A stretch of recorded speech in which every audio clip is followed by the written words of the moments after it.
오늘 하나님의 말씀은 룻기 1장 9절에서 14절. 우리 다 함께 읽겠습니다. 시작. 여호와께서 너희로 각각 남편의 집에서 평안함을 얻게 하시기를 원하노라 하고 그들에게 입맞춤에 그들이 소리를 높여 울며 나오미에게 이르되 아니니이다. 우리는 어머니와 함께 어머니의 백성에게로 돌아가겠나이다. 나오미가 가로되 내 딸들아 돌아가라. 너희가 어찌 나와 함께 가려느냐. 나의 태중에 너희 남편들 아들들이 오히려 있느냐. 내 딸들아 돌이켜 너희 길로 가라. 나는 늙었으니 남편을 두지 못할지라. 가령 내가 소망이 있다고 말하든지 오늘 밤에 남편을 두어서 아들들을 생산한다 하자. 너희가 어찌 그것을 인하여 그들의 자라기를 기다리겠느냐. 어찌 그것을 인하여 남편 두기를 멈추겠느냐. 내 딸들아 그렇지 아니하리라. 여호와의 손이 나를 치셨으므로 나는 너희로 인하여 더욱 마음이 아프도다. 그들이 소리를 높여 다시 울더니 오르바는 그 시모에게 입맞추되 롯은 그를 붙쫓았더라. 아멘. 오늘 본문의 말씀으로 약속의 땅 27번째입니다. 벌써 약속의 땅 27번째네요. 고난 속에 숨겨진 하나님의 섭리라는 제목으로 여러분과 함께 말씀을 나누겠습니다. 한번 제목을 한번 다시 읽어볼까요? 시작. 고난 속에 숨겨진 하나님의 섭리. 나오미는요, 유다 땅으로 돌아가는 길에서 자애롭고 자비로운 그 헤세드의 마음으로 이제 두 명의 자부에게 각각 친정집에 돌아가서 그 고향 땅에서 새 출발해서 평안한 삶을 누릴 것을 축복하죠. 그리고 이제 두 며느리들과 함께 굿바이 키스를 합니다. 근데 이때 오르바와 룻은 나오미 앞에서 막 오열을 해요. 그 장면이 오늘 보면 룻기 1장 9절의 말씀에 기록되어 있습니다. 룻기 1장 9절 말씀을 읽어볼게요. 시작. 여호와께서 너희로 각각 남편의 집에서 평안함을 얻게 하시기를 원하노라 하고 그들에게 입맞춤에 그들이 소리를 높여 울었더라. 그리고 두 며느리들은 그 시어머니와 함께 울면서 어떤 이야기를 했냐면 시어머니 나오미와 함께 유다 땅으로 함께 가겠다라고 말해요. 여러분, 이 지점에서 우리는 나오미와 이 두 명의 며느리의 아름다운 관계를 이렇게 관찰할 수 있습니다. 나오미와 오르바 그리고 룻은 서로에게 자비로운 삶, 즉 헤세드의 삶을 지금 실천하고 있습니다. 그런데요, 이런 훈훈한 모습은요 그냥 한순간에 나오질 않아요. 여러분 동의하십니까? 오랜 기간 동안 모압 지방에서 살면서 나오미가 며느리에게 호의를 베풀었고 또한 며느리들은 시어머니 나오미에게 호의를 베풀었기 때문에 이런 지금 광경이 나타나게 되는 거예요. 여러분, 우리가 살다 보면 어려움을 당할 때가 있죠. 공경에 처할 때가 있습니다. 그리고 내가 스스로 문제를 해결할 수 없는 일들이 생겨요. 그리고 누군가의 도움이 필요로 합니다. 그런데요, 어느 순간 나에게 도움이 되고 또 나에게 도움을 주는 사람들이 없어질 때, 나의 도움을 거절할 때 우리는 어떤 반응을 할까요? 여러분, 괜히 서글퍼지지 않습니까? 그리고 때로는 분해요. 그래서 나의 주변 사람들에게 내가 원망하는 마음을 갖습니다. 그런데요, 여러분, 내가 다른 사람을 원망하기 전에요, 내가 평소 다른 사람에게 도움이 되어 주었는가를 먼저 생각할 수 있어야 돼요. 여러분, 헤세드 자비는요 부메랑 같은 거예요. 이 얘기가 뭐냐면 자비를 베풀면 그 자비가 나에게 부메랑이 되어서 나에게 다시 돌아온다는 거예요. 여러분 동의하십니까? 예.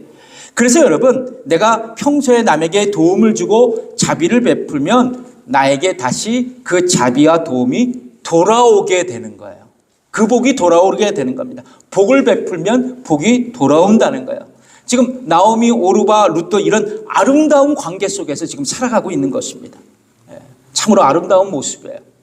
그렇다면 여러분, 우리는 어떤 이유로 서로 자비를 베풀고 서로 협력하고 서로 도움을 주며 살아가야 할까요? 왜 우리는 그런 삶을 살아가야 되냐?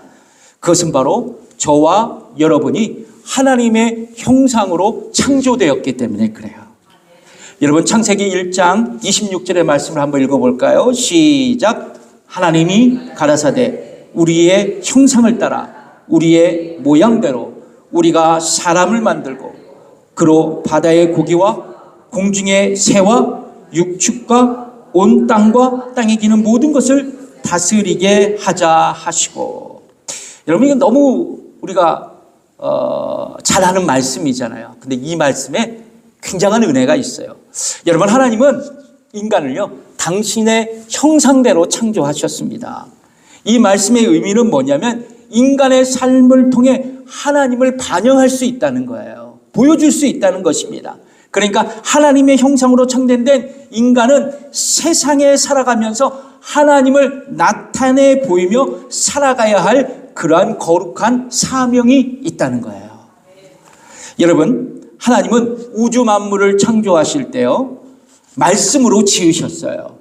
그런데 오직 사람, 인간만을 당신의 형상으로 창조하셨습니다. 지금 여러분 창세기 1장 26절 보고 계시잖아요. 이 말씀에서 우리가 주목해야 할 부분이 뭐냐면 우리가 사람을 만들자. 누가 사람을 만들자고요? 우리가 이 우리라는 단어를 여러분 기억하셔야 돼요. 여러분, 쉬운 질문이에요. 우리는 단수예요, 복수예요? 예?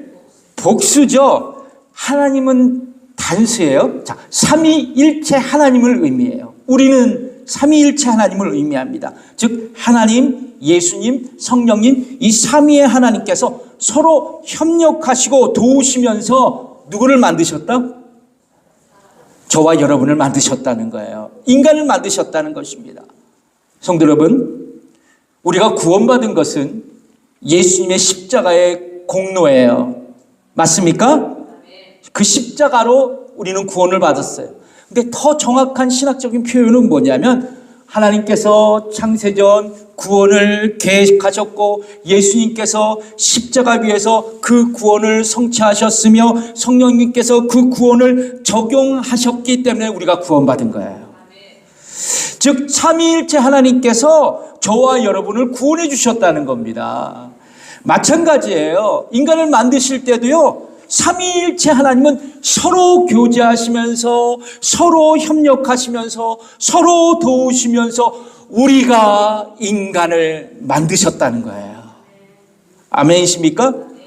그러므로 하나님의 형상을 가진 우리는 어떻게 살아야 돼요? 잘 보세요. 삼위일체 하나님의 관계처럼 서로 사랑하고 서로 교제하며 서로 도와주는 삶을 살아갈 수 있어야 된다는 거예요. 그리고 우리가 서로 협력하며 살아갈 때 하나님의 형상대로 살아간다는 증거를 세상에 보여주고 그렇게 살아간다면 우리는 하나님의 형상대로 지음받은 인간의 사명을 다하며 살아가는 거예요.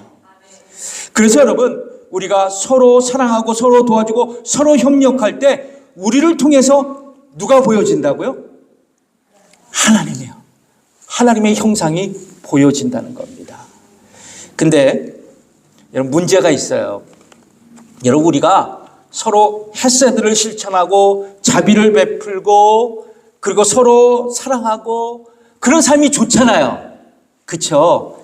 그런데 여러분 우리는 하나님의 형상을 드러내는 삶을 쉽게 할 수가 없어요. 어려워요. 사랑하기도 어렵고요. 자비를 베풀기도 어렵고 남에게 도움을 줄 수 있는 넉넉한 마음도 우리에게는 부족해요. 결코 쉽지 않다는 얘기예요. 왜냐하면 인간은 참으로 이기적인 존재이기 때문에 그래요. 이기적인 존재예요. 왜 그럴까요? 아담의 타락으로 우리 안에 있는 하나님의 형상이 왜곡되었기 때문에 그래요. 없어지진 않았어요. 한참 삐뚤어졌어요. 우리의 죄 때문에 말이죠. 그래서 인간은요, 죄의 성향을 가지고 살아가면서 이기적인 존재로 살아가게 된 거예요. 그래서 우리의 영적인 과제는 뭐냐면 우리는 하나님의 형상을 회복할 수 있어야 돼요. 하나님의 형상, 왜곡된 하나님의 형상을 우리가 회복해야 된다. 그러면 어떻게 하나님의 형상을 회복할 수 있을까? 이게 중요하잖아요. 여러분, 골로새서 1장 15절의 말씀을 우리 함께 읽어보겠습니다. 시작. 그는 보이지 아니하시는 하나님의 형상이요 모든 창조물보다 먼저 나신 자니. 여러분, 이 구절을 잘 보세요. 그는 보이지 아니하시는 하나님의 형상이라고 말씀합니다. 여러분, 이 구절에서 그는 누구일까요? 그는 누구일까요? 예수 그리스도입니다. 여러분, 예수님을 나의 구원자와 주님으로 고백하며 구원받아 옛사람을 벗어버리고 새 사람이 되어서 주님의 모습을 닮아간다면, 그분의 삶의 모범을 따라간다면, 주님의 말씀을 따라 살아간다면 우리 안에 하나님의 형상이 회복되는 거예요. 성경은 말하잖아요. 하나님의 형상은 누구다? 곧 예수 그리스도다. 예수 그리스도를 닮아가면 어떻게 된다고요? 하나님의 형상이 회복되는 거예요. 아멘이십니까? 그러나 여러분, 한 번에 완전히 하나님의 형상은 회복되지가 않아요. 여러분 기억해 주세요. 내가 한번 사랑하고 내가 한번 자비를 베풀어서 나에게 하나님의 형상이 회복되어지는 것은 아니라는 거예요. 완전히 하나님의 형상이 회복되어지는 때는 우리가 천국 가서 살아갈 때입니다. 그때는 하나님의 형상이 우리 가운데 완전히 회복이 돼요. 근데 그때까지, 그 마지막 때까지 성령님의 도우심을 받고 계속적으로 점진적으로 예수님을 닮아가면서 하나님의 형상을 우리가 회복해 나가야 된다는 거예요. 회복해 나가야 된다는 거예요. 여러분, 이것이 이 땅을 살아가는 그리스도인들의 거룩한 사명이에요. 우리가 여러분 중보기도의 제목에 뭐가 있어요? 두 번째, 우리 교회 성도들이 참 믿음과 선한 영향력으로 살아갈 수 있도록, 바로 이러한 삶이에요. 하나님의 형상을 회복하는 것. 나오미는 결코 떠나지 않겠다는 그렇게 반응하는 두 며느리들에게 다시 각자 고향으로 돌아갈 것을 설득하죠. 어떤 것을 갖고 설득하냐 하냐면요, 여러분 옛날 고대 이스라엘에는 독특한 결혼 제도가 있었어요. 계대 결혼이 있었습니다. 계대 결혼. 신명기 25장 5절에서 10절까지 있는 말씀에 있는 율법이에요. 이 율법은 뭐냐면 맏형이 자손이 없고 죽었을 때 그의 동생이 미망인인 형수와 결혼해서 죽은 형의 대를 이어주게 하는 습관이에요. 이런 관습입니다. 이스라엘에 있었어요. 지금 나오미는 며느리들에게 자신의 뱃속에는 아이가 없대요. 그리고 앞으로 나는 나이가 많아서 아기를 가질 가능성도 없대요. 만약 참 운이 좋아서 아기를 갖는다면 그 아이가 자라서 형수들과 결혼할 때를 기다리는 것은 너무나도 어리석은 일이기 때문에 현명하게 판단해서 다시 각자의 집으로 돌아가라는 거예요. 며느리들을 다시 설득하고 있습니다. 그리고 나오미는 굉장히 중요한 얘기를 합니다. 며느리들에게 이렇게 얘기하죠. 룻기 1장 13절에서 그 후반부에 있는 말씀인데요. 함께 읽겠습니다. 시작. 여호와의 손이 나를 치셨으므로 나는 너희를 인하여 더욱 마음이 아프도다. 여러분, 나오미가 뭐라고 얘기합니까? 여호와의 손이 나를 치셨대요. 나를 치셨대요. 나오미는 이스라엘 땅에 내려진 기근이 있죠. 고향 베들레헴을 떠나 모압 지방으로 이주한 그 사건이 있죠. 남편과 두 아들이 죽었죠. 이 모든 불행이 하나님께서 자신을 벌하신 것이라고 말하고 있는 거예요. 즉 자신의 모든 불행이 하나님이 하신 일이라면서 지금 하나님을 원망하고 있는 겁니다. 그래서 나오미는 자신은 하나님께 심판받은 사람이니까 내 옆에 있어봤자 좋은 일 없을 거라고 그냥 다시 각자 돌아가라고 지금 며느리들에게 얘기하고 있는 겁니다. 난 재수없는 사람이야. 빨리 떠나. 이 얘기를 하고 있어요. 여러분, 나오미는 자신의 불행의 원인을 다 하나님으로 돌리고 있어요. 자신의 불행, 자신의 고난, 다 그 원인은 하나님이다. 지금 하나님을 원망하고 있습니다.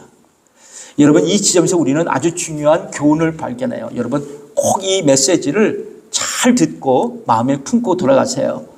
여러분, 하나님은 절대적인 주권자이십니다. 여러분 믿으십니까?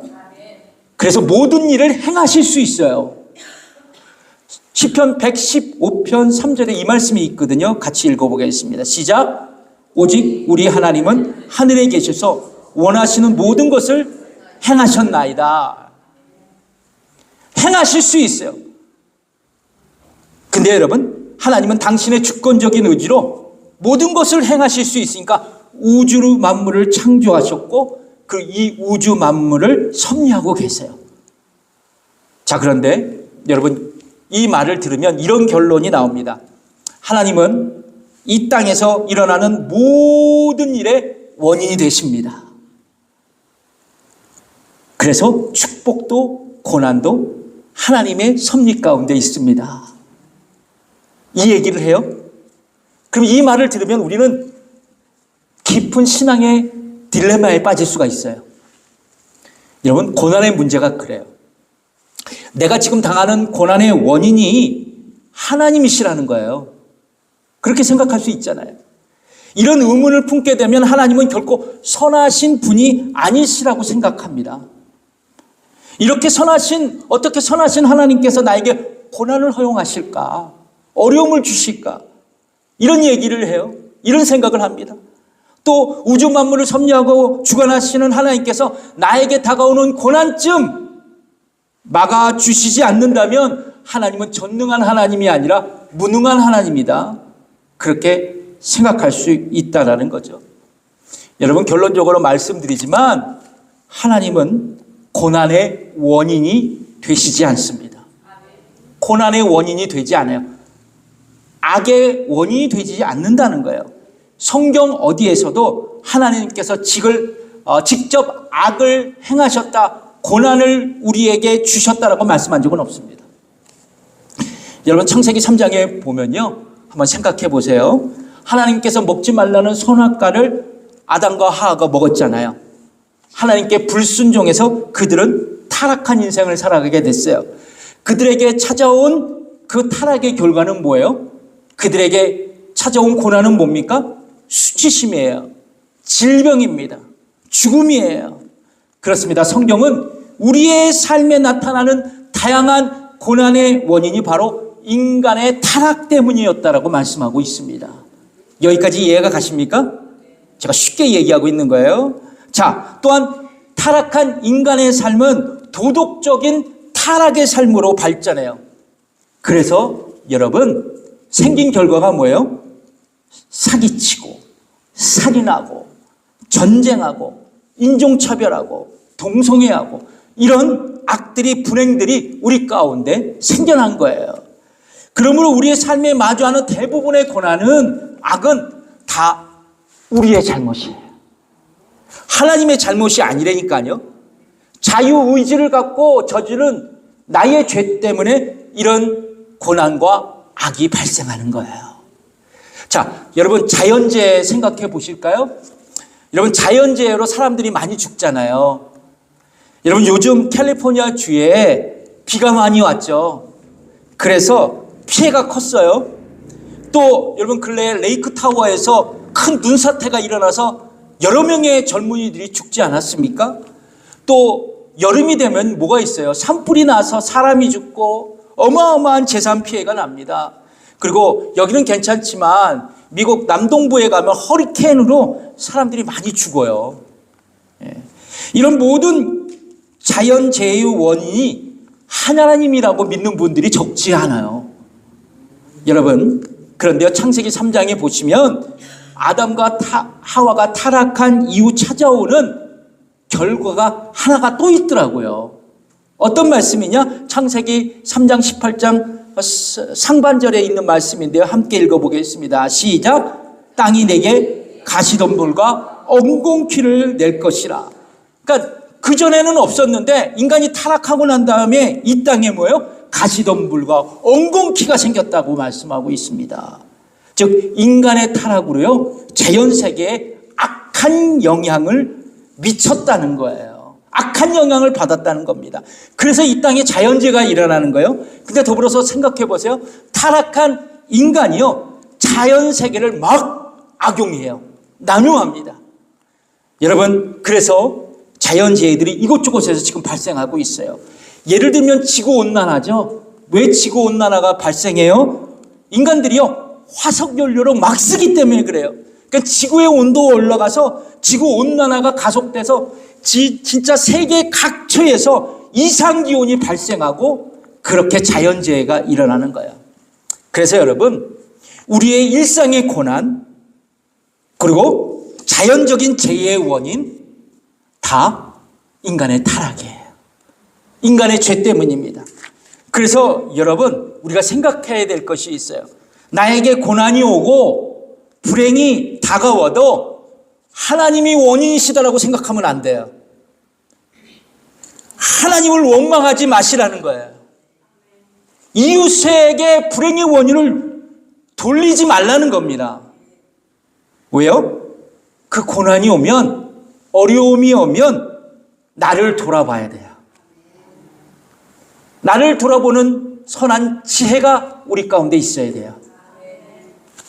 여러분, 나오미가 당한 고난이요 하나님께서 원인이 되셨나요? 아니에요. 자유의지를 가졌던 나오미의 선택이었어요. 베들레헴에 기근이 찾아왔습니다.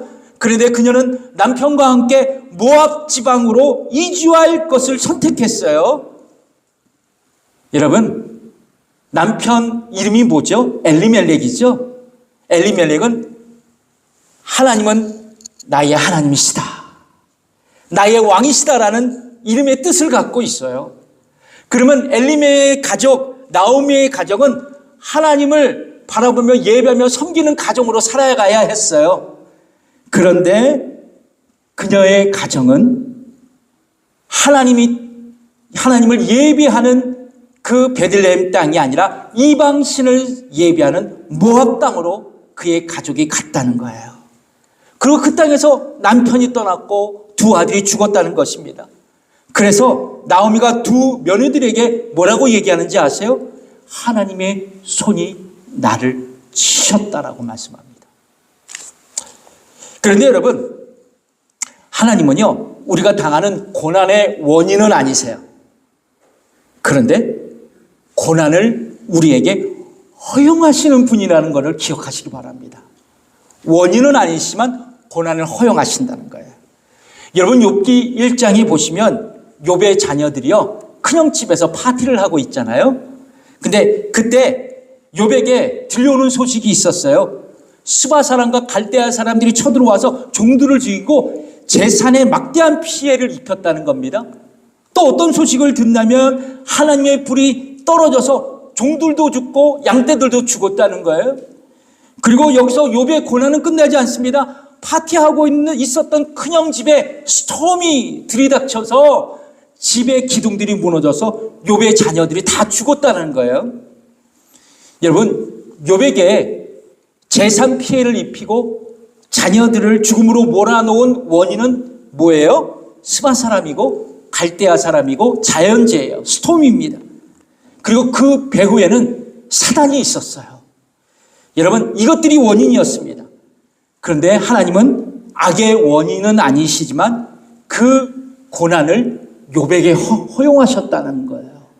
그 말씀이 욥기 1장 12절의 말씀입니다. 읽어보겠습니다. 시작. 여호와께서 사단에게 이르시되 내가 그의 소유물을 다 내 손에 붙이노라. 오직 그의 몸에는 내 손을 대지 말지니라. 사단이 곧 여호와 앞에서 물러가니라. 그렇다면 여러분, 진짜 이 시간이 중요해요. 왜 하나님은 우리에게 고난을 허용하셨을까? 이게 중요하잖아요. 고난 속에 숨겨진 하나님의 섭리는 무엇일까? 첫 번째는 뭐냐면 하나님은 고난을 통해서 우리를 신앙적으로 성숙시킨다는 거예요. 성장시킨다는 겁니다. 이것을 우리는 바라볼 수 있어야 돼요.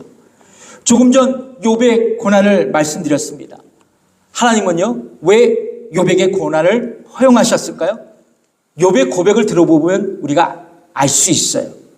욥기 1장 22절의 말씀입니다. 읽어보겠습니다. 시작. 가로되 내가 모태에서 적신이 나왔사온즉 또한 적신이 그리로 돌아갈지라.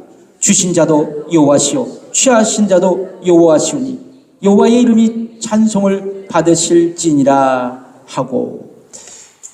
여러분, 하루아침에 욥이 재산도 잃고 자녀도 잃었어요. 그는 이런 고난의 현실에서 하나님께 예배를 합니다. 경배해요. 그리고 이렇게 고백합니다. 주신 자도 하나님이시오. 주신 자도 여호와시오. 취하신 자도 여호와시니 여호와의 이름이 찬송을 받으실지니라. 여러분, 욥은요, 그의 고난을 통해서 하나님을 알게 되었어요. 어떤 거냐? 내가 가진 모든 재산, 자녀들, 자신의 건강과 생명, 모든 것들이 하나님께로부터 왔다는 것을 깨닫게 되었어요. 여러분, 이런 영적인 통찰력을 얻을 수 있는 그 자체가 놀라운 하나님의 은혜예요. 여러분, 이 시대의 사람들은요, 자신의 능력과 지혜로 살아간다고 믿고 있습니다. 그래서 사람들은 이 땅에서 행복한 삶을 꿈꾸기 위해서 자신의 능력을 개발하고 더 많이 배우려고 노력을 하지요. 그래서 좋은 대학 나오고 좋은 직장 잡아서 좋은 친구 만나서 돈 많이 벌어서 행복하게 살아가겠다고 생각을 합니다. 그런데요, 여러분 인생을 돌이켜보면 우리가 생존하며 살아가는 것, 지금 이 자리에 온 것 다 모두 나의 능력과 나의 생각 때문이었어요? 아닙니다. 하나님의 은혜였어요. 아멘이십니까? 하나님의 은총이었습니다. 제가 세상을 조금 살았잖아요. 살아보니까 인간의 계획으로만 되지 않습니다. 제가 목회하면서 이것을 절실히 느껴요. 목회는 인간의 계획으로는 안 된다. 하나님의 은혜가 필요하다. 저와 여러분도 마찬가지인 것 같아요. 그런데 우리가 살아가는 모든 것이 하나님의 은혜라는 이런 영적인 통찰력은 그냥 얻어지는 게 아니더라고요. 어떻게요? 고난을 통해서 이런 영적인 지혜와 통찰력이 나의 것이 되는 거예요. 그래서 우리는 신앙적으로 성숙할 수 있다는 겁니다. 그리고 나의 내면이 더욱 단단해지는 거예요. 그래서 여러분, 우리가 고난에 대해 고난을 직면하면 뭐라고 생각해야 되나요? 이 고난을 통해서 하나님께서 나를 훈련하시고 계시는구나. 나를 더 성장시키기 위해서 지금 나의 삶의 보금자리를 흔들고 계시는구나. 라는 것을 생각하실 수 있어야 돼요. 성경은 이런 광경을요, 독수리의 모습에서 발견하면서 우리에게 이렇게 말씀합니다. 참 이게 진짜 귀중한 말씀이에요. 신명기 31장 11절에서 12절 말씀입니다. 읽어보겠습니다. 마치 독수리가 그 보금자리를 어지럽게 하며 그 새끼 위에 너풀거리며 그 날개를 펴서 새끼를 받으며 그 날개 위에 그것을 엎는 것 같이 여호와께서 홀로 그들을 인도하셨고 함께한 다른 신이 없었도다. 아멘이십니까? 그렇다면 왜 하나님은 우리에게 고난을 허용하실까요?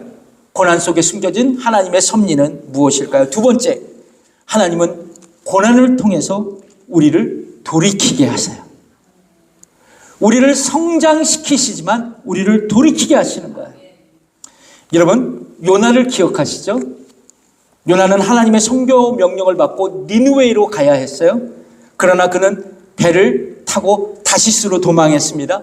그런 요나에게 하나님은 물고기 뱃속에 들어가는 그런 징계, 회초리를 내리셨어요. 그렇게 섭리하셨습니다. 그리고 요나는요, 물고기 뱃속에서 3일 밤 3일 낮 동안 하나님 앞에 처절하게 회개의 기도를 올립니다. 그 기도가 끝난 다음 그는 이렇게 고백해요. 요나서 2장 9절의 말씀이죠. 함께 읽겠습니다. 시작. 나는 감사하는 목소리로 주께 제사를 드리며 나의 소원을 주께 갚겠나이다. 구원은 여호와께로서 말미암았나이다 하니라. 여러분, 요나는요, 자신에게 허용된 이 고난의 시간을 통해서 자신의 죄에서 돌이켰다는 거예요. 다시 하나님의 말씀을 붙들고 니느웨이로 갈 것을 소원했던 것입니다. 여러분, 룻기 1장에 보면 나오미는 기근을 피해서 모압 지방으로 갔죠. 여러분, 모압 족속은요, 방금 전에도 말씀드렸지만 하나님을 떠난 민족이었어요. 그모스, 바알, 그리고 몰렉신을 숭배했던 사람들이었습니다. 자, 그런데 나오미 가정은 아무리 급한 상황일지라도 이방신을 숭배하는 지역에 가지 말아야 했어요. 나오미 남편 엘리멜렉의 이름이 뭐라고 얘기했습니까? 나의 하나님은 왕이시다라는 의미죠. 나오미 가정은요, 남편의 이름대로 하나님만을 섬기며 예배하는 가정이 되어야 했어요. 그런데 이 가정이 모압 지방에 갔다는 것은 신앙적으로 매우 모순적인 행동이었어요. 나오미 가정은 기근의 현실 앞에서 하나님보다 세상을 선택했어요. 이런 나오미에게 하나님은 고난을 허용하셨죠. 남편과 두 아들을 떠나보냈다는 거예요. 그리고 나오미를 다시 고향으로 돌아오게 하시기 위해 유다 지방의 풍년을 허락하셨다는 거예요. 나오미는 그 고향길에서 돌아오면서 뭐를 생각했을까요? 성경에는 없지만 하나님께 회개하며 그 회개하는 마음으로 고향 땅을 밟을 수 있었다는 거예요. 그렇습니다. 여러분, 때때로 하나님은 우리들을 죄에서 돌이키기 위해서 고난을 허용하실 때가 있어요. 그래서 하나님은 사랑하는 자녀들이 잘못했을 때 이렇게 징계를 하세요. 고난을 허용하신다는 거예요. 성경은 우리에게 이렇게 말씀합니다. 히브리서 12장 6절 말씀이죠. 읽어보겠습니다. 시작. 주께서 그 사랑하시는 자를 징계하시고 그의 받으시는 아들마다 채찍질 하심이니라 하였으니. 여러분, 왜 부모들이 자녀들을 훈육해요? 혼냅니까? 자녀들이 잘못해서 욱해서 회초리를 들어요? 아니죠. 자녀들이 잘못해서 돌이키게 하기 위해서 자녀들을 훈육하는 거 아닙니까? 여러분, 고난은 하나님의 훈육의 방편이에요. 우리에게 잘 되라고 회초리를 들이시는 것입니다. 그래서 여러분, 우리가 고난을 당할 때 뭐예요? 아, 이게 하나님의 훈육이구나. 그리고 나를 돌아보며 나의 삶을 성찰할 수 있어야 된다는 거예요.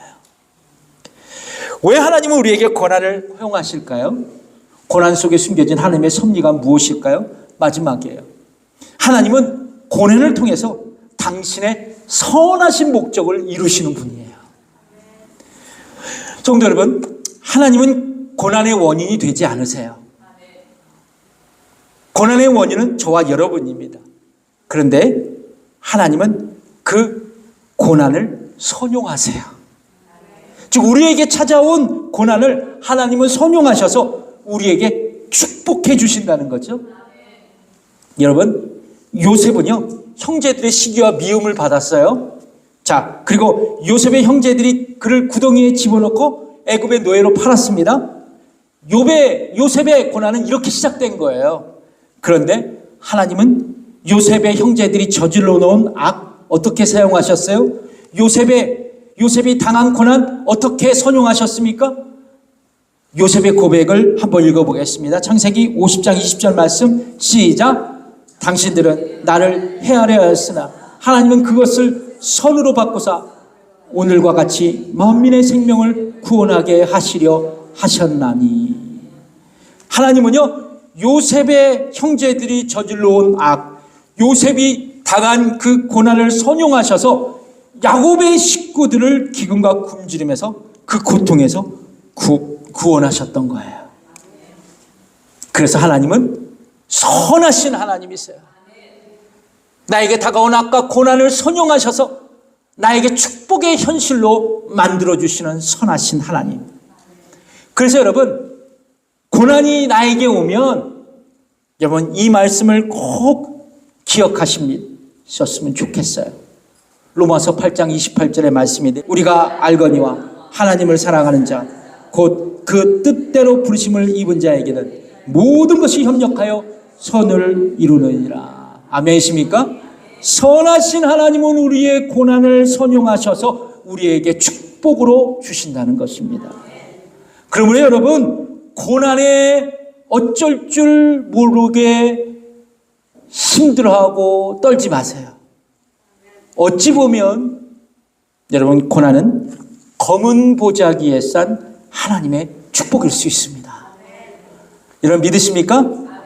여러분, 이런 악의 문제, 고난의 문제에 신앙적으로 확신이 있다면 여러분은 축복된 사람입니다. 기도하겠습니다.